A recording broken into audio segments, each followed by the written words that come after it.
que nos quedamos, garantías mobiliarias.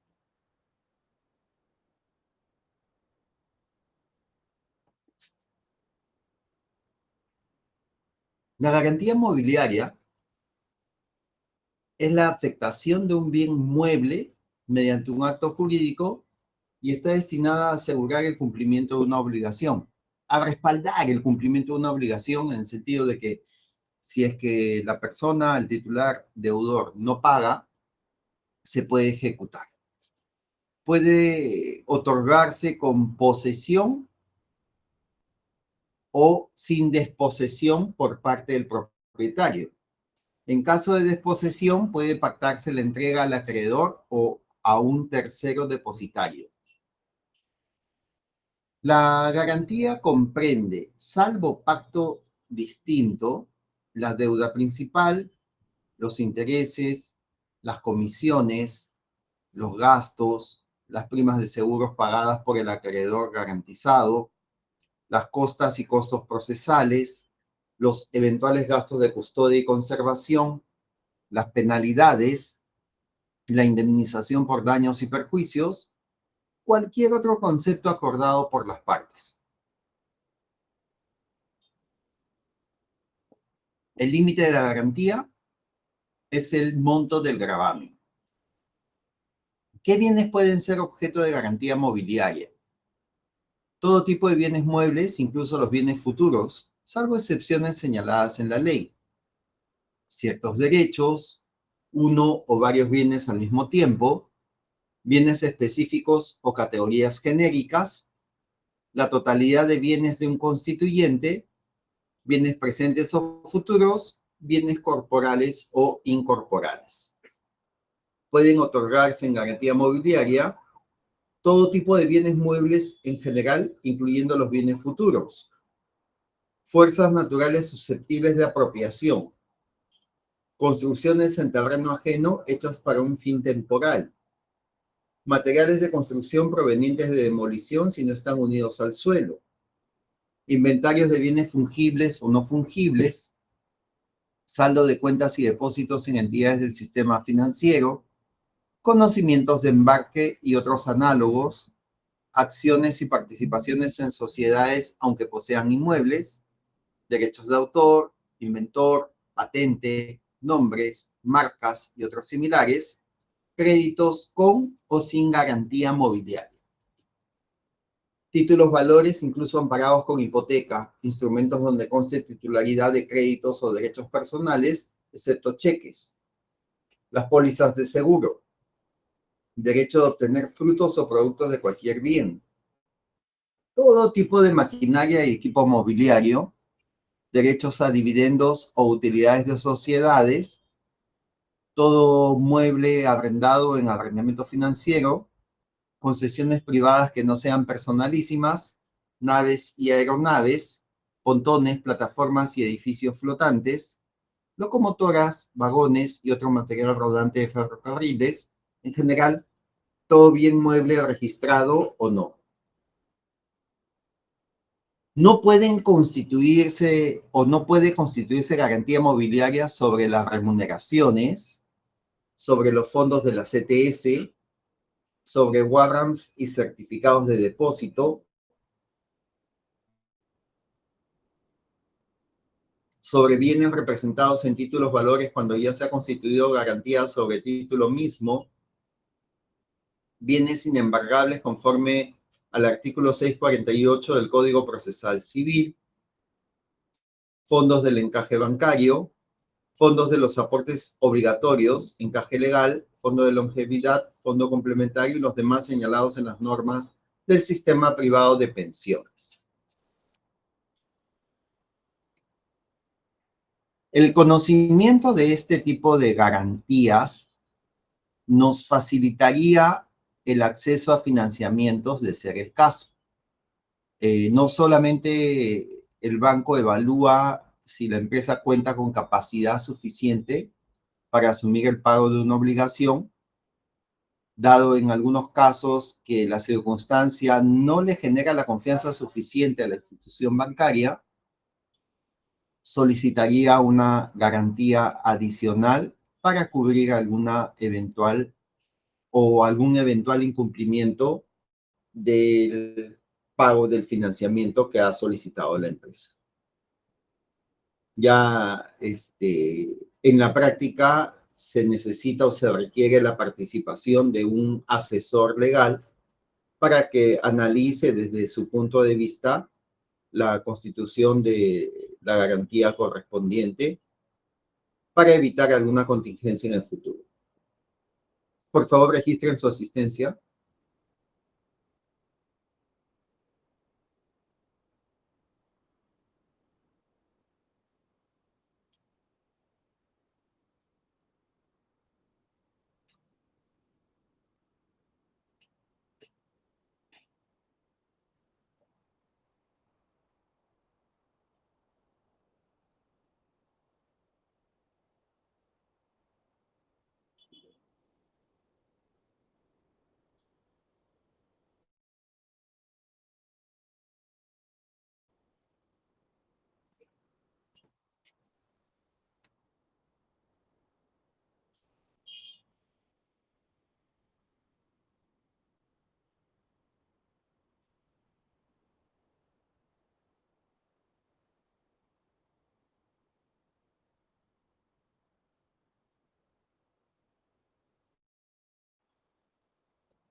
Bien.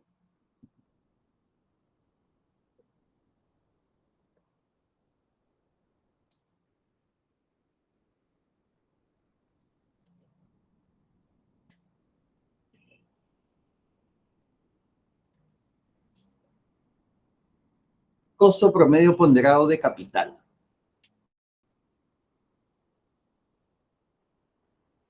¿Qué es el WACC y cómo se calcula? Por sus siglas en inglés, Weighted Average Cost of Capital, el costo promedio ponderado de capital se entiende como el costo de los recursos usados por la empresa para operar.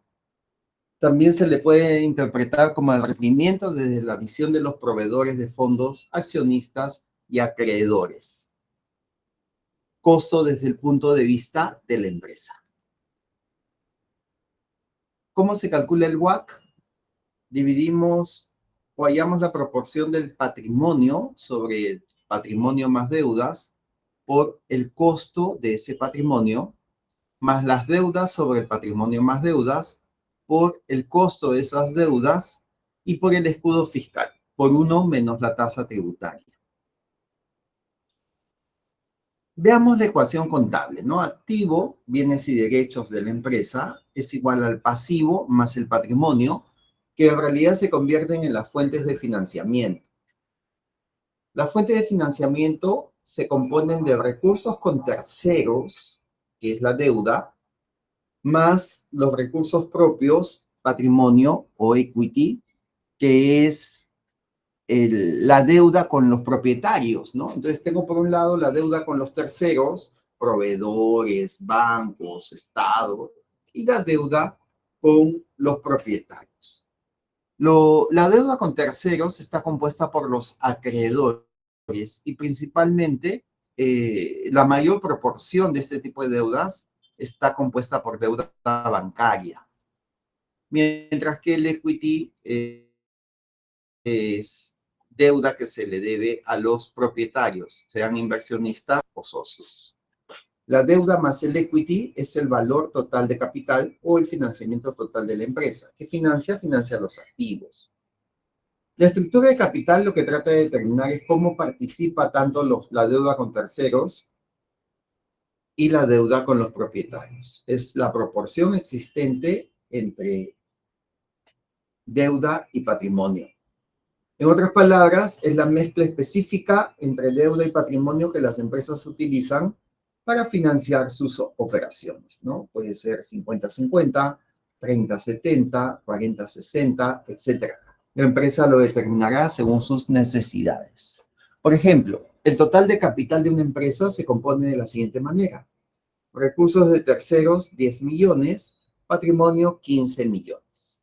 ¿Cuál es la estructura de capital de esta empresa? Capital total es igual a la deuda más el equity, 25 millones. La deuda aporta un 40%, 10 sobre 25.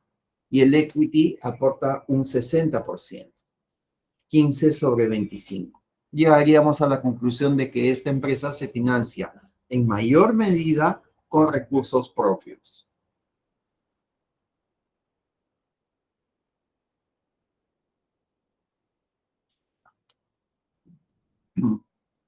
Costo de capital. La tasa de rendimiento o es la tasa de rendimiento de capital exigida por los recursos que aportan a la empresa, es decir, los acreedores y los accionistas. Es el rendimiento requerido sobre los diversos tipos de financiamiento. Se debe considerar que la exigencia de los acreedores no es igual a la de los accionistas o socios. De los acreedores se obtienen las deudas, costo de la deuda, que se entiende como la tasa de interés que cobran por prestarnos dinero. Y de los accionistas se obtiene el equity. El costo del equity es la tasa exigida por colocar dinero en la empresa, es la rentabilidad que exige. ¿Cómo se calcula la tasa de que acreedores y accionistas exigen? El costo de la deuda se entiende como la tasa de financiación obtenida por los créditos, préstamos o emisión de deuda. Por el otro lado, el costo del equity va a vincularse al KPM, ¿no? Que es la tasa libre de riesgo más el riesgo sistémico o beta, que multiplica al rendimiento del mercado menos la tasa libre de riesgo. Si la empresa tiene un solo tipo de endeudamiento, se refleja ese porcentaje como tasa efectiva anual. Si tenemos varias deudas, se utiliza el promedio ponderado de todas las tasas obtenidas en la financiación. Reitero, un solo tipo de endeudamiento se refleja como tasa efectiva anual y si se tienen varias deudas, se utiliza el promedio ponderado de todas las tasas obtenidas en la financiación. Escudo fiscal se entiende como aquellos gastos que apoyan a disminuir los impuestos por pagar. Por ejemplo, un préstamo bancario o en el caso de un préstamo bancario, los intereses son deducibles del impuesto a la renta, reducen la utilidad y se pagan menos impuestos.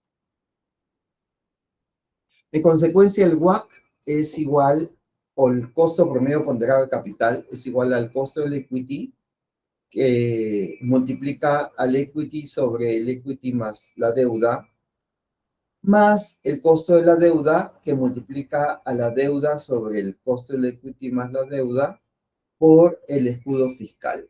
1 menos la tasa de interés presenta el escudo fiscal.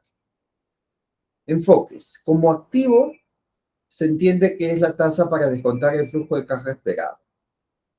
Desde el pasivo, se entiende como el costo de atraer capital. Y como inversionista, el retorno esperado al invertir en deuda o patrimonio.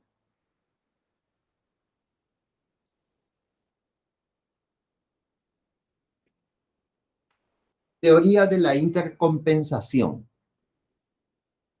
Teoría moderna de la estructura de capital que inició en 1958 cuando los profesores Modigliani y Miller demostraron bajo un conjunto de supuestos muy restrictivos que, debido a la deducibilidad fiscal en los intereses sobre las deudas, el valor de una empresa aumentará continuamente a medida que use más deudas y por lo tanto su valor se verá maximizado al financiarse casi totalmente con deudas. Los supuestos de Modigliani y Miller incluyeron los siguientes aspectos. No hay costos de corretaje, no hay impuestos personales. Los inversionistas pueden solicitar fondos en préstamos a la misma tasa que las corporaciones. Los inversionistas tienen la misma información que la administración acerca de las oportunidades futuras de inversión de la empresa. Toda la deuda de la empresa carece de riesgo, independientemente de la cantidad de deuda que use. El EBIT no se ve afectado por el uso de deudas. Dado que varios de estos supuestos fueron poco realistas, la posición de Modigliani y Miller fue el inicio de la investigación de la estructura de capital. El hecho de que los intereses sean un gasto deducible hacen que la deuda sea menos costosa que el capital contable.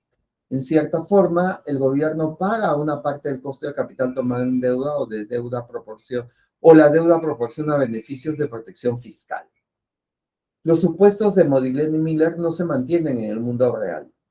Las tasas de interés aumentan a medida que se incrementa la razón de endeudamiento. El EBIT disminuye a niveles extremos de apalancamiento. Las tasas fiscales esperadas disminuyen a altos niveles de endeudamiento y esto reduce el valor esperado del escudo fiscal. La probabilidad de quiebra aumenta conforme se incrementa la razón de endeudamiento.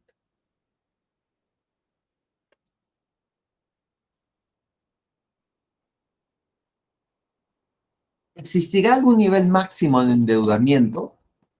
Otro aspecto muy importante y discutido en relación a la teoría de la estructura de capital es el hecho de que un gran número de empresas grandes y exitosas, tales como Apple y Microsoft, usan un nivel de deudas muy inferior al que sugiere la teoría.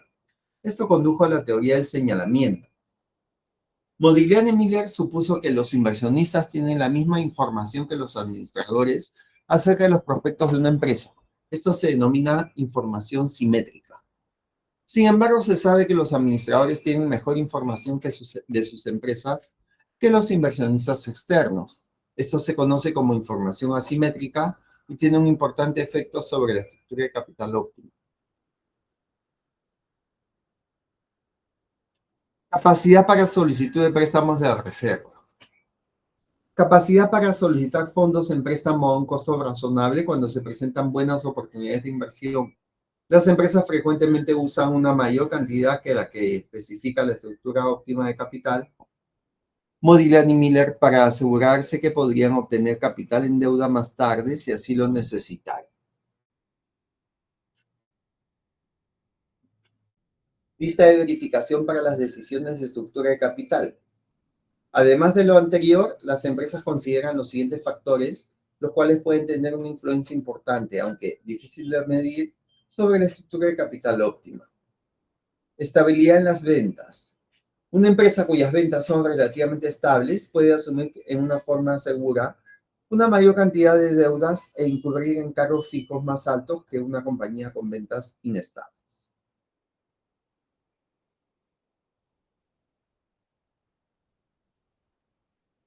Estructura de los activos. Aquellas empresas cuyos activos son convenientes como garantía colateral para los préstamos tienden a usar deudas. Los activos son propósitos generales que pueden ser usados por muchos negocios, representan una buena garantía colateral, mientras que aquellos activos con propósitos especiales no tienen dicha característica. De tal forma, las compañías de bienes raíces se encuentran por lo general altamente apalancadas, mientras que las compañías que se dedican a la investigación tecnológica emplean una menor cantidad de deudas. Apalancamiento operativo. Manteniéndose igual todo lo demás, una empresa con un menor grado de apalancamiento operativo estará en mejores condiciones de emplear un apalancamiento financiero. Tasa de crecimiento. Manteniéndose igual todo lo demás, las empresas de rápido crecimiento deberán basarse en usar más deudas.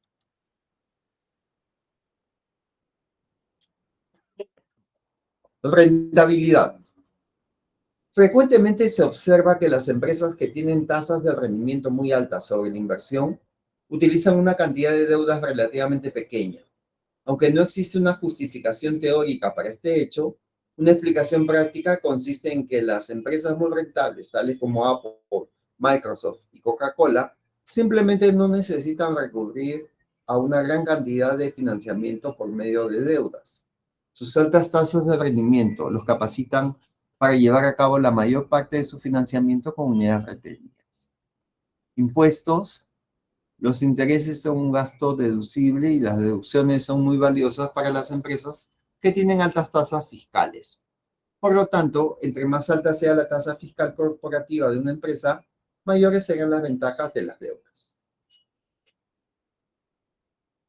Control. El efecto que pudiera tener la emisión de deudas contra la emisión de acciones sobre una posición de control de la administración podría influir sobre la estructura de capital.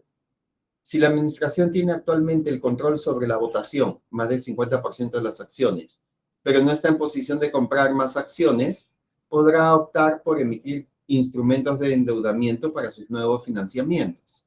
Por otra parte, el grupo administrativo podría optar por usar capital contable en lugar de usar deudas si la situación financiera de la empresa fuera tan débil que el uso de deudas pudiera sujetar a la empresa a un serio riesgo de incumplimiento, porque si la empresa dejara de cumplir con sus obligaciones, sería casi seguro que los administradores perderían sus empleos.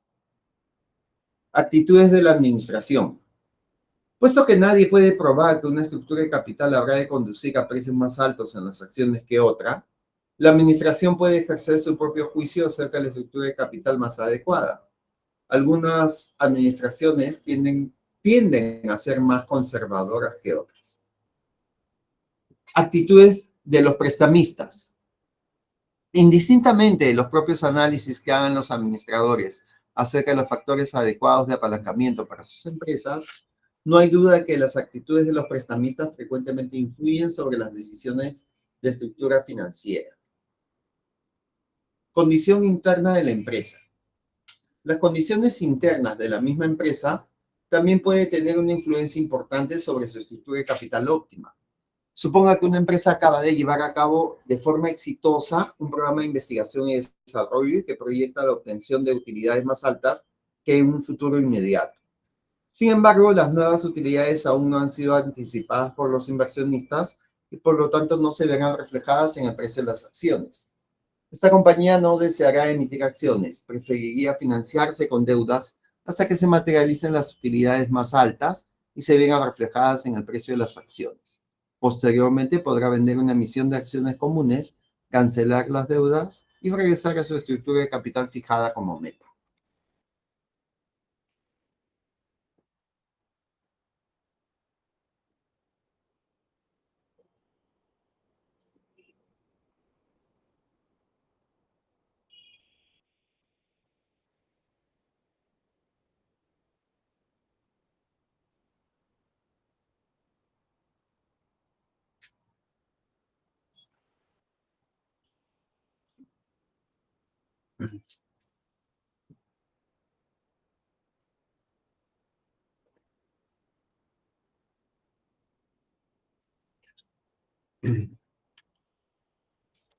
El capital de la empresa JK está compuesto por acciones que representan el 35% del total de sus fuentes de financiación. Estos valores tienen un beta igual a 0,92. Se informó que la rentabilidad sin riesgo es del 5% y que la rentabilidad esperada de la cartera es del 10,5%. Además, la tasa impositiva es del 30%.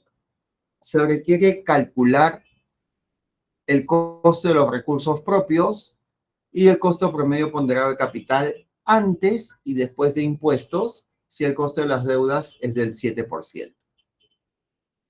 El costo de los recursos propios utilizando el KPM sería igual al costo del patrimonio, que es igual a la tasa libre de riesgo, en este caso 5%, más el beta, en este caso 0,92, que multiplica la tasa de mercado menos la tasa libre de riesgo. Esto resulta en 10,06%. WACC o costo promedio ponderado de capital antes y después de impuestos. Si el costo de las deudas es del 8,5%. Antes de impuestos, WACC antes de impuestos es igual a 10,06, que es el costo de los recursos propios por su porcentaje de participación, 35%, más el costo de las deudas por su porcentaje de participación, 100% menos 35%. Esto es igual a 9,05%. Ese es el costo o el costo promedio ponderado de capital antes de impuestos. Después de impuestos, el mismo cálculo, pero le agregamos el escudo fiscal, ¿no? Que en este caso estamos asumiendo una tasa del 30% según el dato y multiplicamos en la parte de la deuda con terceros. Y tendríamos 7,39% como costo promedio ponderado de capital después de impuestos. ¿Alguna pregunta hasta ahí?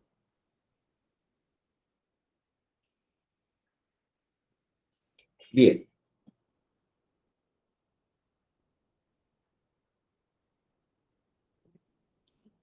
La deuda de una empresa está compuesta por 1.500 acciones cuya cotización es de $30 cada una. Además, la tasa libre de riesgo es 4,5% y la tasa de mercado es del 9,5%. Asimismo, ha tomado préstamos por 25 obligaciones de 1.200 de valor nominal cada una y vencen en 3 años más. El tipo de interés anual es del 12% que paga cada 3 meses. Considera una tasa fiscal del 29,5% y un beta de 0,95. Calcular costo de los recursos propios, costo de los recursos ajenos, WACC después de impuestos. Intenten, por favor.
Si alguien tiene alguna respuesta, lo comenta, por favor.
¿Cuál es el costo de los recursos propios? 9.25, profesor. ¿Cuánto, perdón? 9.25. Bien. Costo de los recursos ajenos. Calculen, por favor.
¿Algún resultado para el costo de los recursos ajenos?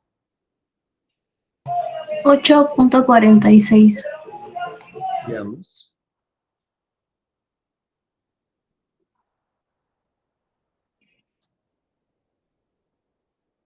El interés que se paga cada 3 meses. Entonces, ¿cuántas capitalizaciones al año hay? Hay 4. Tengo que hallar el costo efectivo anual. Sería 12 entre 4, 3%.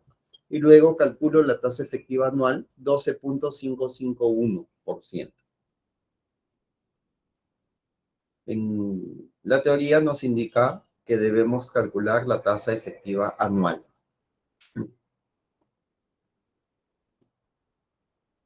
Ya con esos datos, podríamos calcular el costo promedio ponderado de capital después de impuestos.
Total patrimonio, 1.500 acciones por $30 cada una, $45.000.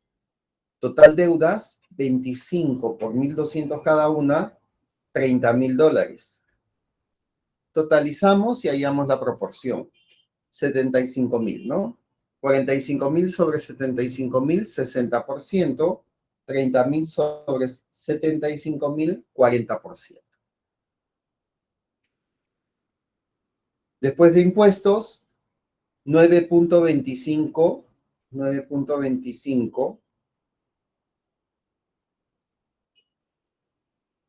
por 60% más 12.55 por 40% por 1 menos 0.295, que es un dato. Considera una tasa fiscal de 29.5%. Y resulta que el costo promedio ponderado de capital después de impuestos es 9.09%.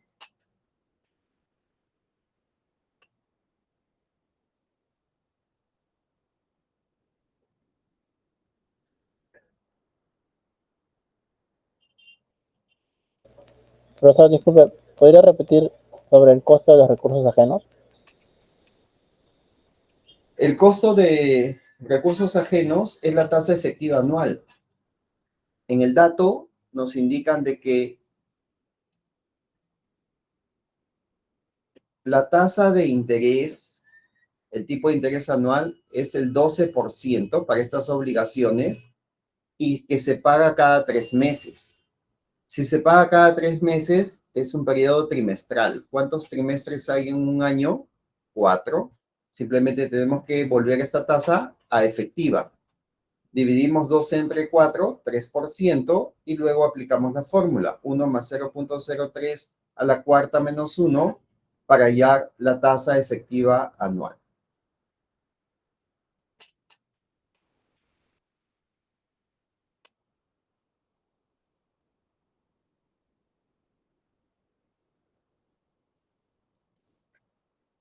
¿Alguna otra pregunta?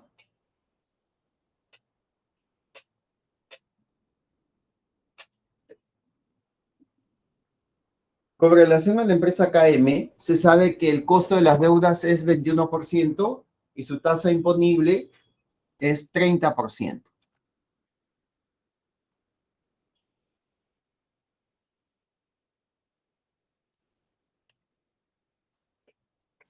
La tasa de mercado es 13%, la tasa libre de riesgo es 4% y que el beta es igual a 0,86. Complementando con la siguiente información, calcule el WACC de KMSA. Total activos 4.330, capital 2.598.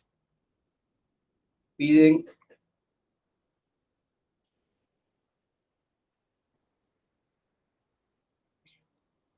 el WACC de KM. A ver, intenten, por favor.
Costo de los recursos propios, aplicamos el KPM para hallar el costo del patrimonio o el equity.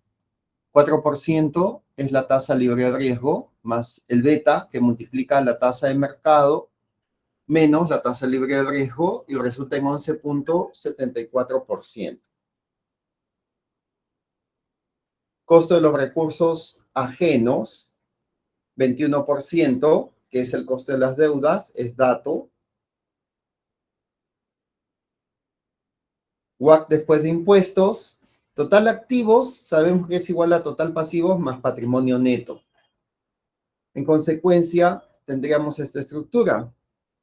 Total deudas, 1.732, total equity, 2.598, y el total pasivos más equity o patrimonio, 4.330.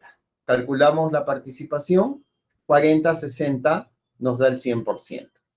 Después de impuestos, 11,74%, que es el costo del equity por el 60%, más 21%, que es el costo de los recursos ajenos, por el 40%, por 1 menos 0.3, que es la tasa imponible.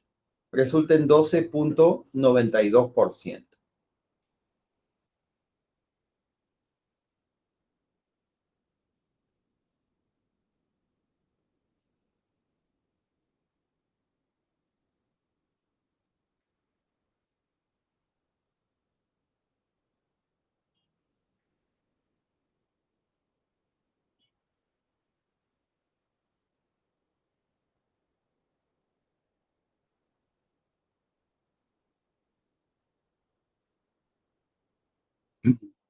Bien.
Una empresa actualmente sin deuda, con un beta de 1.5, ha estimado que su costo de capital es de 16.5%. La empresa se encuentra examinando su estructura de capital, para lo cual ha estimado que endeudarse significa enfrentar un spread marginal de 1% sobre la tasa libre de riesgo de 6%. Por otro lado, la empresa enfrenta una estructura impositiva de 40% y el precio de la acción es actualmente de $20. La empresa desea estimar el costo de capital para niveles de endeudamiento, deuda sobre deuda más equity de 30%, 60% y 90%. Su investigación ha determinado los siguientes niveles de rating financiero. Si la deuda sobre deuda más el equity es 0%, obtiene rating AAA y la tasa de interés es del 7%. Si la deuda sobre la deuda más el equity es del 30%, obtiene rating BBB y la tasa de interés es 9%. Si es 60%, rating CCC, la tasa de interés 13%. Si es 90%, el rating es D y la tasa de interés es 20%. A.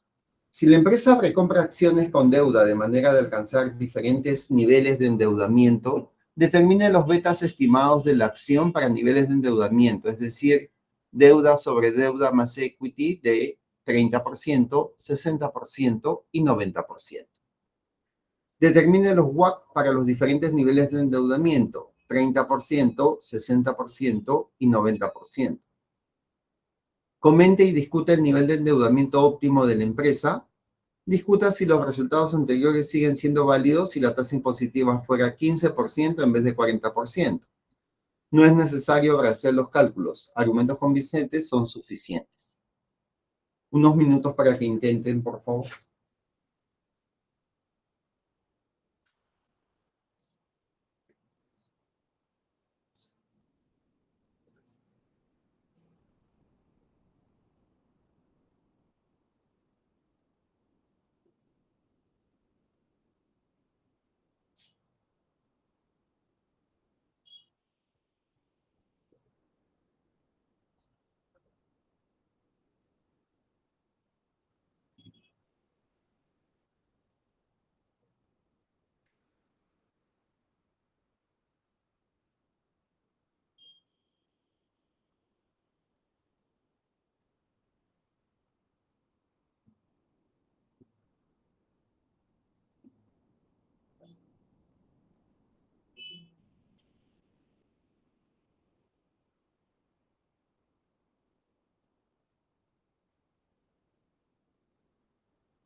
Veamos la solución.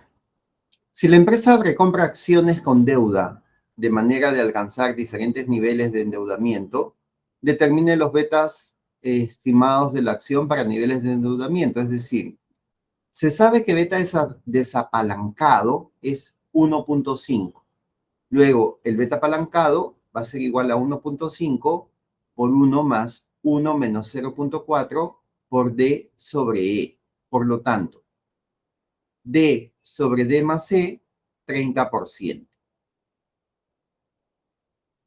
Si D sobre D más E es 30%, es lógico que E sobre D más E es el 70%. En consecuencia, D sobre E, 30% sobre 70%.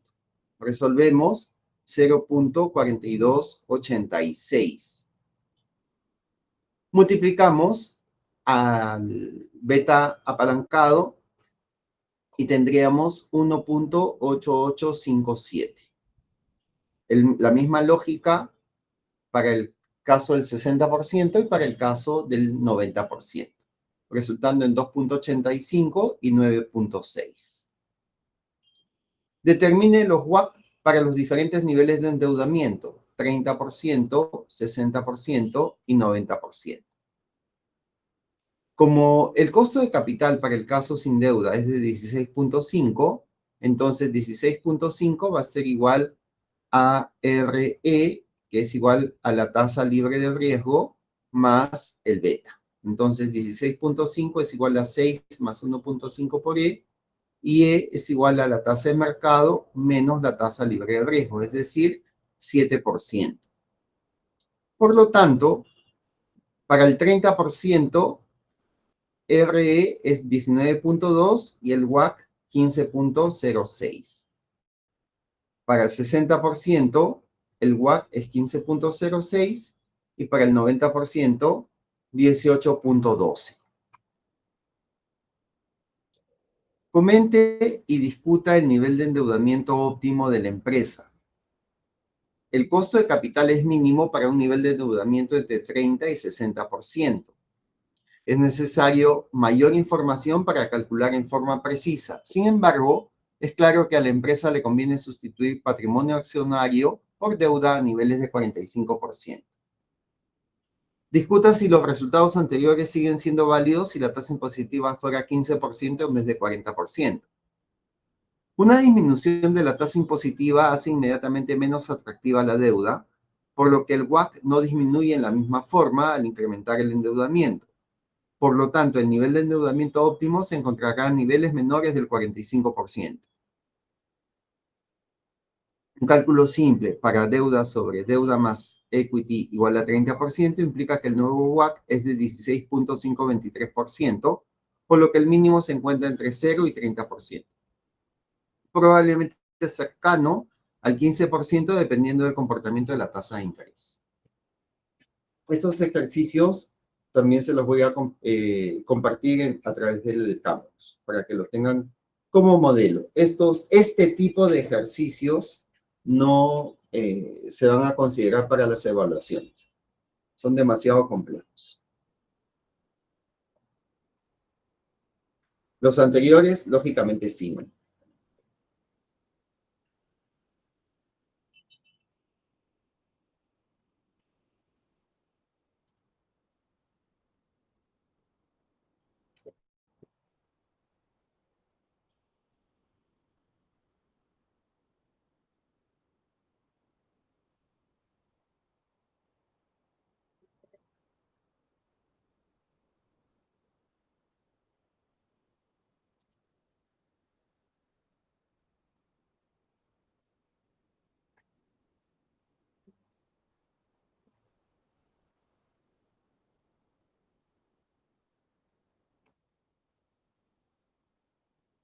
Bonos y acciones. Bonos es el instrumento de deuda a largo plazo que indica que una corporación ha contraído un préstamo, en préstamo cierta cantidad de dinero y promete reembolsarlo en el futuro en condiciones claramente definidas. Tasa cupón, porcentaje del valor a la par de un bono que se pagará anualmente como interés, por lo general en 2 pagos semestrales iguales. Contrato de emisión de bonos, documento legal que especifica tanto los derechos de los tenedores de bonos como las obligaciones de la corporación emisora. Disposiciones estándar de deuda. Disposiciones en un contrato de emisión de bonos que especifican ciertas prácticas de mantenimiento de registros y de negocios generales que el emisor del bono debe seguir normalmente. No son una carga para una empresa sólida financieramente. Convenios restrictivos, disposiciones de un contrato de emisión de bonos que establecen los límites operativos y financieros sobre el prestatario. Restricciones más comunes requieren un nivel mínimo de liquidez para asegurarse contra un incumplimiento del préstamo. Prohíben la venta de cuentas por cobrar para generar efectivo. La venta de cuentas por cobrar podría ocasionar un faltante de efectivo a largo plazo si los beneficios se usaran para cumplir con las obligaciones existentes. Imponen límites de activos fijos. El prestatario debe mantener un nivel específico de activos fijos para garantizar su capacidad de reembolsar los bonos. Limitan los préstamos subsiguientes. Se prohíbe la adquisición de deuda adicional a largo plazo o los préstamos adicionales se subordinan al préstamo original. La subordinación significa que los acreedores subsiguientes están de acuerdo en esperar hasta que se cubran todas las reclamaciones de la deuda prioritaria, en este caso la de los bonos. Limitan el pago de dividendos anuales en efectivo de la empresa a un porcentaje o monto específico. El incumplimiento de cualquier disposición estándar o restrictiva de parte del prestatario otorga a los tenedores de bonos el derecho a exigir el reembolso inmediato de la deuda. Garantía. El contrato de emisión de bonos señala la garantía comprometida y especifica la manera de mantenerla. La protección de la garantía del bono es importante para asegurar la emisión del mismo. Fideicomisario. Individuo, corporación o con más frecuencia, un departamento fiduciario de un banco comercial. El fideicomisario recibe un pago para que actúe como tercera parte y tome medidas específicas a favor de los tenedores de bonos si se violan los términos del contrato. Costo de los bonos para el emisor. Es mayor que lo que el emisor tendría que pagar por el financiamiento a corto plazo. Factores que afectan el costo, el cual es la tasa de interés que paga el emisor del bono, son el vencimiento del bono, el tamaño de la oferta, el riesgo del emisor y el costo del dinero. Características generales de una emisión de bonos. Bonos convertibles permite cambiar cada bono en un número establecido de acciones comunes. Opción de rescate anticipado está incluida en casi todas las emisiones de bonos corporativos. Da al emisor la oportunidad de volver a adquirir los bonos antes de su vencimiento. Precio de rescate, precio establecido al que un bono se puede volver a adquirir por medio del uso de una opción de rescate anticipado, antes de su vencimiento. Prima de rescate, monto al que el precio de rescate de un bono excede su valor a la par. Calificaciones de los bonos, ahí tenemos dos empresas, una es Moody's y la otra es Standard & Poor's. AAA según Moody's de la más alta calidad, AA alta calidad, A grado medio superior, BAA grado medio, BA grado medio inferior o especulativo, B especulativo, CAA de muy especulativo casi, CA o en incumplimiento, C insolvente. Para Standard & Poor's, AAA calidad de inversión bancaria, y luego va bajando sus categorías de calificación de la calidad de la inversión bancaria, AA, A, BBB, hasta BB, que ya lo convierte en especulativo, B, CCC y CC. C, bono de renta y D, en incumplimiento. Tipos de bonos. Bonos cupón cero. Son emitidos sin una tasa cupón o con una tasa cupón muy baja y vendidos a un gran precio de descuento con relación a su valor a la par. Una porción significativa de rendimiento o todo del inversionista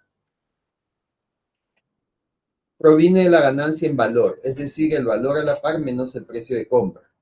Por lo general son rescatables a su valor nominal, como el emisor puede deducir anualmente la acumulación de intereses del año en curso sin tener que pagar intereses hasta que el bono se vence o es rescatado, su flujo de efectivo aumenta cada año en el monto del ahorro fiscal proporcionado por la deducción de intereses.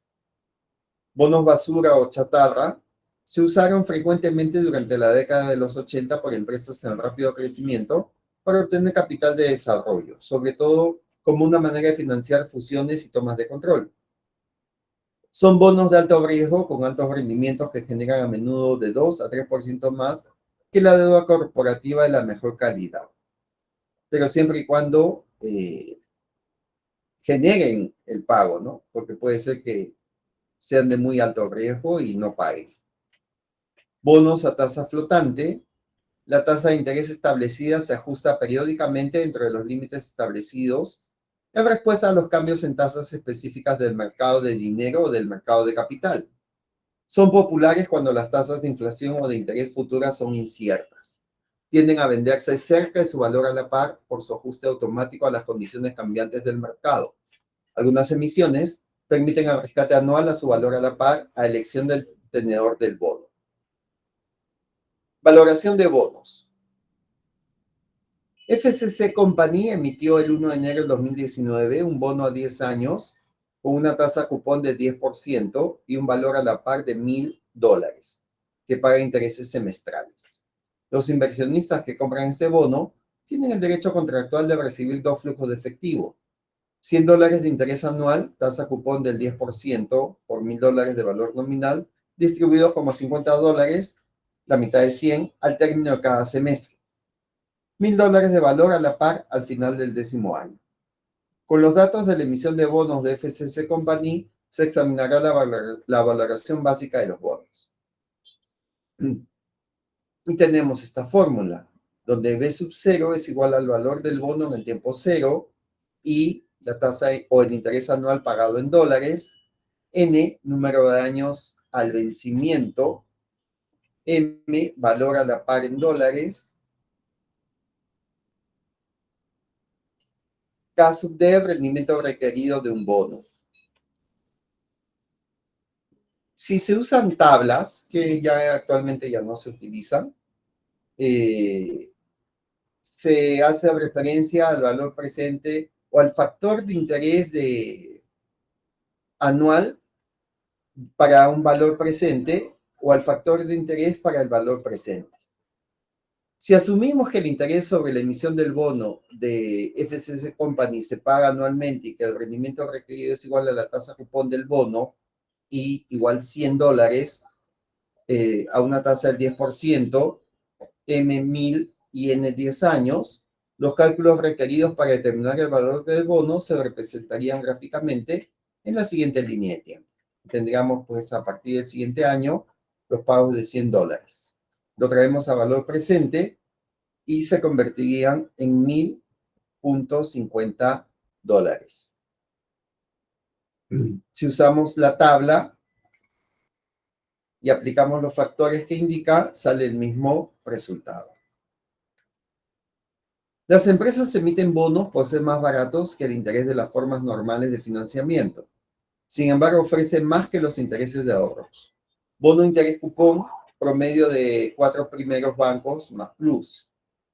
Eurobono son títulos de deuda pública internacionales emitidos en una divisa distinta a la divisa del país en el que se negocian, no sujetos a la jurisdicción de ningún país en concreto y cuyos intereses son netos a ser libres de impuestos y de retención fiscal.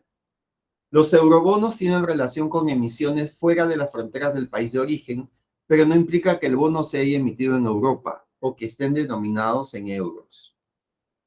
Por ejemplo, bonos emitidos por una compañía china denominados en yenes y negociados fuera de Japón.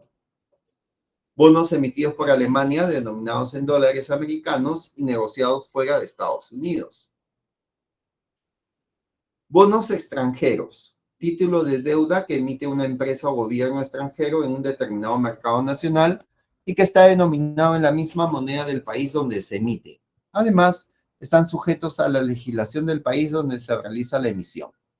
Por ejemplo, Telefónica, empresa española, quiere financiar proyectos en Estados Unidos y emite bonos en dicho país denominados en dólares americanos.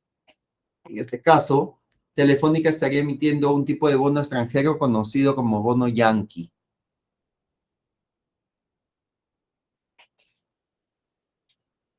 Bono Yankee, emisión de un bono en el mercado estadounidense en dólares americanos por una compañía no americana. Bono Panda, emisión de un bono en el mercado chino en yuanes por una compañía no china. Bono Samurai, emisión de un bono en el mercado japonés en yenes japoneses por una compañía no japonesa. Bono Bulldog, emisión de un bono en el mercado anglosajón en libras esterlinas por una compañía no británica. Bono Matador o Torero, emisión de un bono en el mercado español en euros, anteriormente en pesetas, por una compañía no española.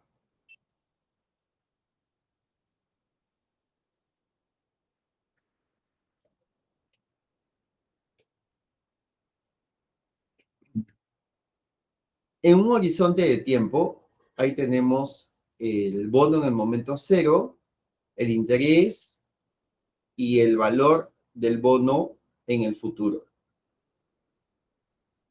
Valor nominal, M, tiempo de redención, N, tiempo de redención, o sea, lo que le falta para que el bono redima, para que el bono venza. No es el plazo en años, es lo que le falta para que el bono venza. Y el interés por cupón, y KB, mejor alternativa que existe en el mercado. Costo de oportunidad, podríamos llamar. Si el interés por cupón es mayor a la mejor alternativa del mercado, al costo de oportunidad, sube el precio del bono. Si el interés es igual al costo de oportunidad, es indiferente. Y lógicamente, si el interés es menor, baja el precio del bono. Por ejemplo, tenemos estos datos. M1000, interés 10% de 1100, N 10 años, tiempo de redención y costo de oportunidad 10%.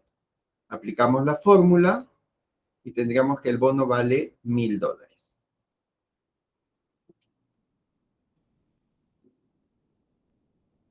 Acciones. Vamos a terminar la teoría para después, el día lunes, ver la parte práctica de bonos y acciones. ¿Qué son las acciones? Acciones preferentes constituyen un híbrido. Son similares a los bonos en algunos aspectos y a las acciones comunes en otros. Con relación a los bonos, son similares a los pagos de intereses sobre los bonos en el sentido de que son de un monto fijo y generalmente deben pagarse antes de que se paguen los dividendos sobre las acciones comunes. La mayoría de las acciones preferentes da derecho a sus propietarios a recibir pagos de dividendos regulares y fijos. Acciones comunes y preferentes, los emisores de instrumentos de patrimonio pueden estructurar los derechos asociados con diferentes clases de acciones de cualquier forma que satisfaga las necesidades de la compañía. Las acciones comunes otorgan al propietario un voto en las juntas de accionistas, aunque no siempre. Algunas acciones preferidas otorgan un voto por acción, mientras que otras otorgan más, menos o ningún privilegio de voto. Las acciones preferentes tienen prioridad sobre las acciones comunes en el orden en que los acreedores reciben dinero en caso de quiebra. Los accionistas preferidos reciben fondos después de los tenedores de los bonos, pero antes de los accionistas comunes. Los accionistas preferentes también suelen pagar dividendos más altos que las acciones comunes. Algunas acciones comunes pagan dividendos mientras que otras no pagan. En general, las acciones preferentes son menos volátiles que las acciones comunes. Empresas en riesgo. Si una empresa tiene dificultades y no paga dividendos, los accionistas preferentes pueden tener derecho a recibir el pago atrasado antes de que el dividendo pueda reanudarse para los accionistas comunes. Las acciones que tienen esta disposición se conocen como acumulativas. Si una empresa tiene varias emisiones simultáneas de acciones preferentes, estas a su vez pueden clasificarse en términos de prioridad. La clasificación más alta se denomina previa, seguida de primera preferencia, segunda preferencia, etc. Los accionistas preferentes tienen un reclamo previo sobre los activos de una compañía si se liquida. aunque siguen estando subordinados a los tenedores de bonos. Las acciones preferentes son acciones, pero en muchos sentidos son activos híbridos que se encuentran entre acciones y bonos. Ofrecen ingresos más predecibles que las acciones ordinarias y son calificados por las principales agencias de calificación crediticia. Acciones, tenemos igual una línea de tiempo, dividendo 1 en el año 1, dividendo 2 en el año 2, dividendo 3 en el año 3, etc., hasta dividendo infinito. Los precios de las acciones se determinan como el valor presente de una corriente de flujo de efectivo. ¿Cuáles son los flujos de efectivo que las corporaciones proporcionan a sus accionistas? La premisa parte de que un accionista compre una acción o compra una acción con la intención de mantenerla en la familia para siempre. Es así que todo lo que recibirá es una corriente de dividendos y el valor de la acción se calculará como el valor presente de una corriente infinita de dividendos. Valor de acciones sin crecimiento, precio de la acción va a ser igual al dividendo sobre el costo de oportunidad. Valor de acciones con crecimiento, precio de la acción va a ser igual al último dividendo pagado por 1 más la tasa de crecimiento sobre el costo de oportunidad menos la tasa de crecimiento.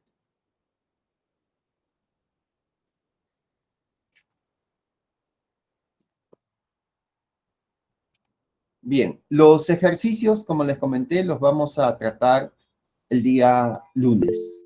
¿Alguien tiene alguna consulta? Alison, por favor. Profesor, usted había mencionado sobre los tipos de bonos. En este caso, cuando había un bono de internacionalización, me parece, en este caso, ¿aplican lo que son los forwards? No. ¿Qué es un forward? ¿Te acuerdas por definición? No, o sea, tengo entendido que es cuando se fija el precio, ¿no? Para que no haya fluctuaciones de mercado. Pero eso trabaja sobre un subyacente, ¿no? El forward lo que trata es de fijar,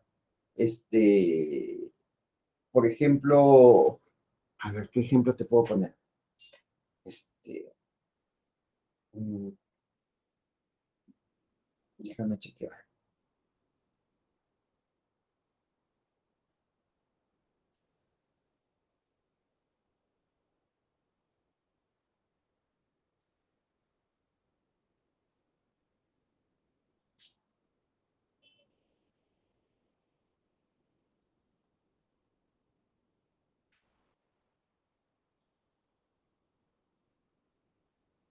A ver, un minutito.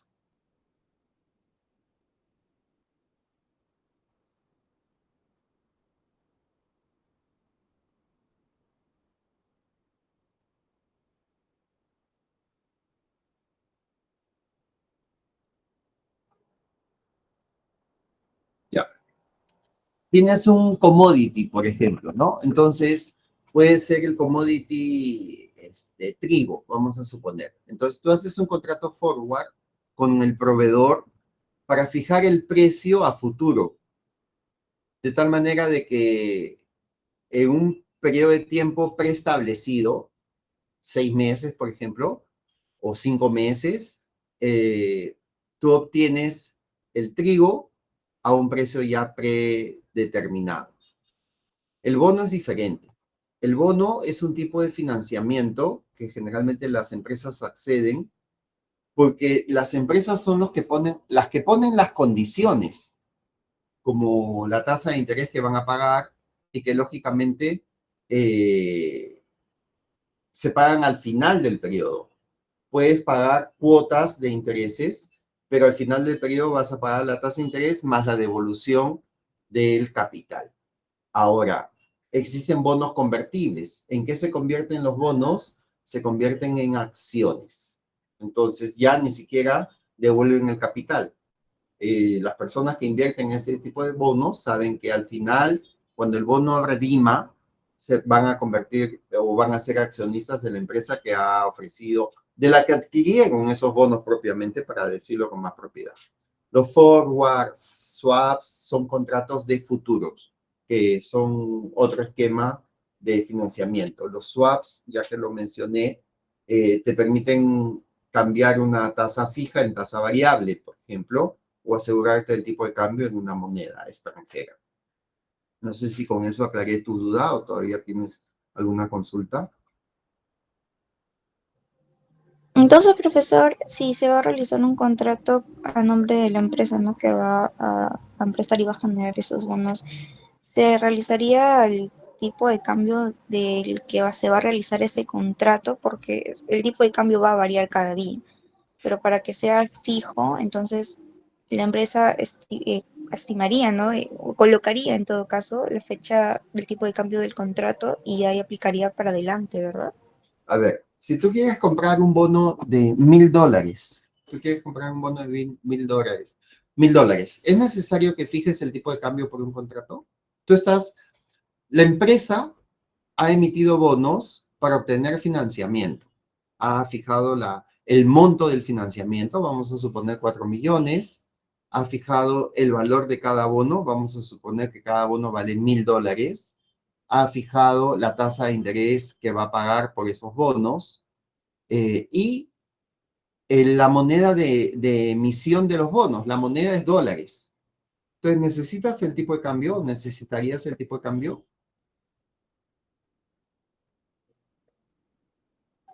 Los pagos se realizarían en dólares, ¿no? En todo caso. Pero los pagos los van a realizar quienes hayan, o sea, los va a realizar la empresa efectivamente, pero va a poner las condiciones.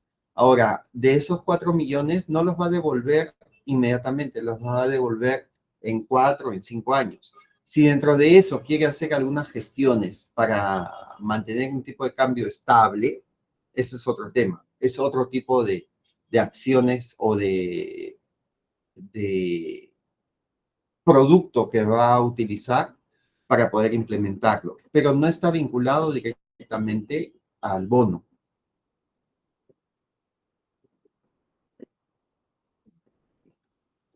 ¿Todavía tienes alguna duda? Ya, profesor, ya me voy guiando. Gracias, está bien. El bono es el financiamiento, en teoría es el financiamiento más barato al que puede acceder una empresa. Eso lo puede realizar colocando la emisión de bonos a través de entidades como un banco, por ejemplo, y siguiendo un proceso muy exhaustivo que determina las condiciones en las que la empresa está operando a fin de asegurar el pago a los bonistas. No es que cualquier empresa pueda emitir y colocar bonos en el mercado. Tiene que seguir algunas condiciones estrictamente establecidas para justamente asegurar que pague al final cuando el bono redime.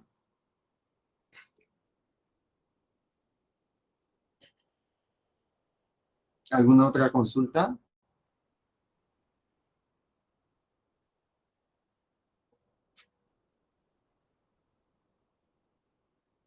Bien.